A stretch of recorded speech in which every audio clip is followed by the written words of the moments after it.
लोकसभा चुनाव से पहले बिहार की में जो सियासी हलचल हो रही थी, जो एनडीए के टूटने की खबरें चल रही थी, उन खबरों पर अब विराम लग चुका है। विराम कैसे लग चुका है? तो एनडीए ने लगभग अपना सीट बंटवारा फाइनल कर लिया है। जिन चिराग पासवान को लेकर के ये कयास लगाए जा रहे थे कि एनडीए से वो नाराज चल रहे हैं अपने सीट बंटवारे को लेकर के, उनसे जो वादा किया गया था सीटों को लेकर के, अब उनको कम सीटें दी जा रही है और इस कारण से वो निराश हैं एनडीए से और महागठबंधन के संपर्क में हैं। इन सब चीजों पे, इन खबरों पे अब विराम लग चुका है। क्यों? क्योंकि चिराग पासवान ने जेपी नड्डा के साथ एक फोटो डाला है और उसमें लिखा है कि हमने अंतिम रूप से तय कर लिया है कि एनडीए में किसको कितनी सीटें दी जाएंगी और अब इस बात की औपचारिक घोषणा जल्द ही हो जाएगी। अब समझने वाली बात यह है कि बिहार में 40 लोकसभा सीट है। इन चीजों को लेकर के लगातार चर्चा चल रही थी कि किस पार्टी को कितनी सीटें मिलेंगी। आपको बता दें कि चिराग पासवान और उनके चाचा पशुपति पारस में इस चीज को लेकर के अनबन चल रहा था कि किस इन दोनों में से किस पार्टी को कितनी सीट मिलेगी। वैशाली लोकसभा क्षेत्र एक ऐसा क्षेत्र है जहां पर चिराग पासवान और पशुपति नाथ पारस दोनों अपना दावा ठोक रहे थे।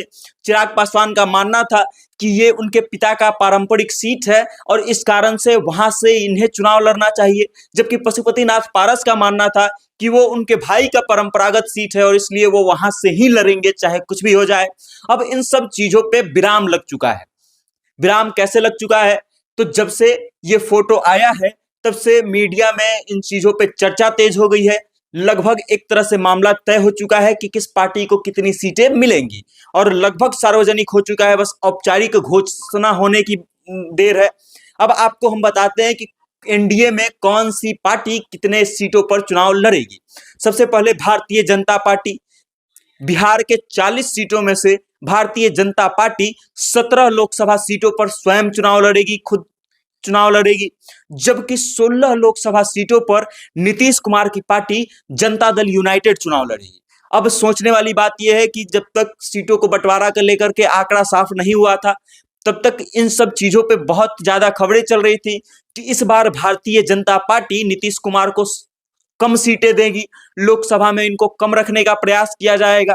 लेकिन जब से ये आंकड़ा लगभग साफ हुआ है तब से एक बात तय हो गई है कि भारतीय जनता पार्टी लगभग बराबर के तौर पे नीतीश कुमार को स्थान दे रही है। लोकसभा चुनावों में 17 सीटों पे भारतीय जनता पार्टी लड़ रही है और 16 सीटों पर नीतीश कुमार की पार्टी जनता दल यूनाइटेड चुनाव लड़ने वाली है। अब आते हैं चिराग पासवान की पार्टी लोजपा रामविलास पर। तो उनको 5 सीटें दी गई हैं। खबरें ये चल रही थी कि चिराग पासवान ये दावा कर रहे थे कि उनको 6 सीटें चाहिए। खबरें ये भी चल रही थी कि भारतीय जनता पार्टी जब उनको चुनाव के लिए सीट ऑफर कर रही थी एनडीए में, तो 4 सीटें इनको दे रही थी और 2 सीटें इनके चाचा को दे रही थी। लेकिन अब जो नया आंकड़ा सामने आया है उसमें 5 सीटें लोजपा रामविलास को दिया गया है, 1 सीट हम पार्टी यानी कि जीतन राम मांझी के पार्टी को दिया गया है और 1 सीट उपेंद्र कुशवाहा के पार्टी को दिया गया है। 40 सीटों पर यह आंकड़ा साफ हो गया है। उसके साथ ही ये चीज भी साफ हो गया है कि लोकसभा क्षेत्र वैशाली से जो व्यक्ति चुनाव लड़ेगा उसका नाम चिराग पासवान होगा। पशुपति नाथ पारस जो है अब पीछे हट चुके हैं। उनको बिहार के किसी भी लोकसभा क्षेत्र से एनडीए में कोई सीट नहीं मिली है। अब वो एनडीए गठबंधन का हिस्सा तो है लेकिन वो लोकसभा में पार्टिसिपेट नहीं करेंगे, चुनाव नहीं लड़ेंगे। वो एनडीए के प्रत्याशियों के लिए हो सकता है कि घूम करके प्रचार प्रसार करें, लेकिन अपने पार्टी के बैनर तले लोकसभा का चुनाव नहीं लड़ेंगे। अब वैशाली सीट से भी चिराग पासवान को टिकट देने का बात तय कर दिया गया है कि वैशाली सीट से चिराग पासवान ही चुनाव लड़ेंगे। इन सब चीजों को लेकर के आप क्या सोचते हैं? आपकी क्या राय है? एनडीए में हुए सीट बंटवारों को लेकर के आप क्या सोचते हैं?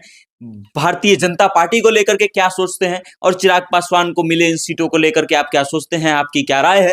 कमेंट के माध्यम से अपना विचार हम तक भेजिएगा और देखते रहिएगा सत्ता से जनता तक। मेरा नाम वेद प्रकाश है, कैमरे के पीछे सुशील कुमार पांडे हैं। जय हिंद,